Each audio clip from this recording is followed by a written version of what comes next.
3 voltes només va anar el tio Canya a València. Primer quan va entrar en quintes i en casar-se amb sa femella. La tercera va jurar de no tornar a xapar-la, que un home que ve del poble ningú li fa baixar la cara. 7 vegades va per cua, 7 vegades va per cua, en presentar uns papers. Per no saber expressar-se, per no saber expressar-se, en llengua de forasters. Va aguantar totes les burles sense osar d'obrir la boca i a la Pobla va tornar.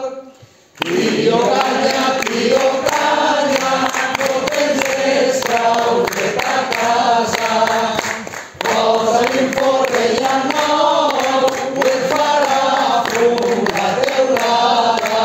Tio Canya, no penses traure a casa, posa-li un porrella nou, ho et farà una teulada.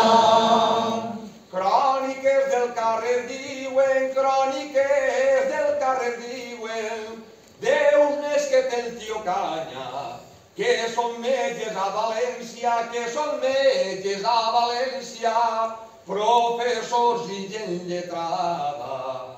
Quan estiu venen al poble, visiten el tio Canya i el pobretet es escolta parlar en llengua castellana.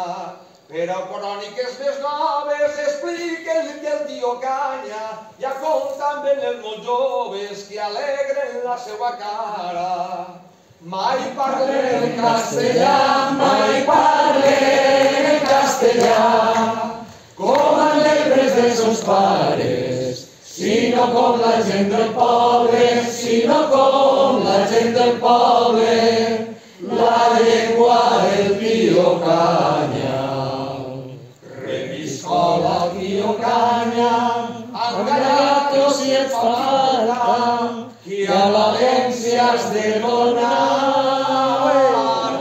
Tio Canya, no penses traure a casa, posa-li un porrella nou, ho et farà una teulada. Tio Canya, no penses traure a casa, posa-li un porrella nou, ho et farà que temps encara. És el més gran.